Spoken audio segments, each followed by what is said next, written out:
So if you're one of those that is waiting for things to happen, all right, so if you're waiting to get a job, if you're waiting to raise funds for your startup, then you need to realize that there's something that you're doing which is wrong.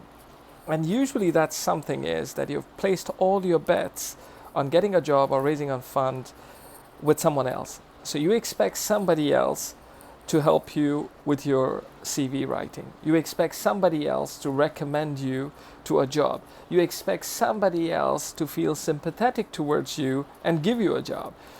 You expect someone to actually buy in to your very emotional pitch of your startup idea and give you money as an investor.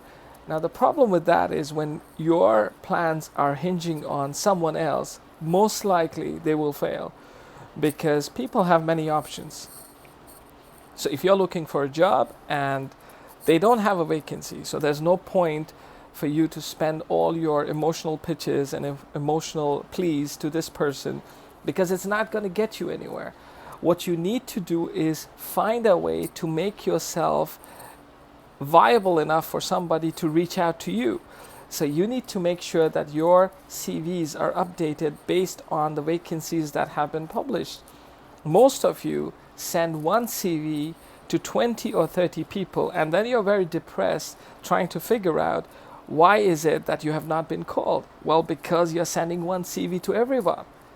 That's not the way to get a job. You need to look at what the job specifications are, what are the roles, what are the responsibilities, what are the qualifications required, and then you need to tailor fit your own experience and qualifications to kind of match as much as possible to that requirement.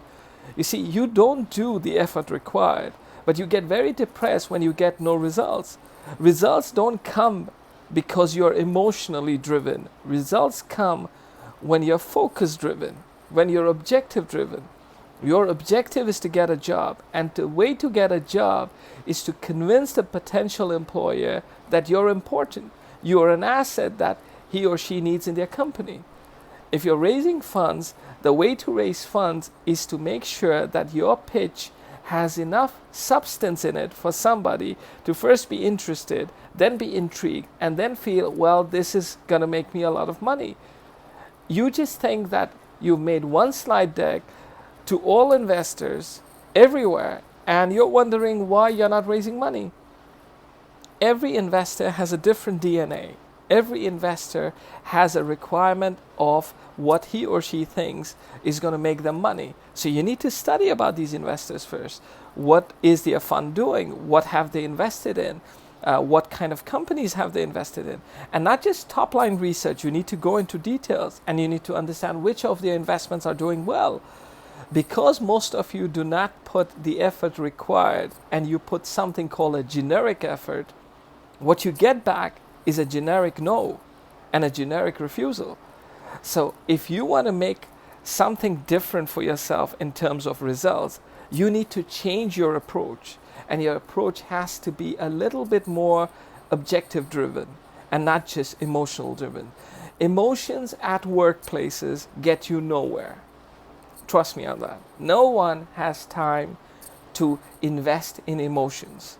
We have time to invest in objective results. You show us those, and I'm sure people will offer you jobs and invest in your companies. All right?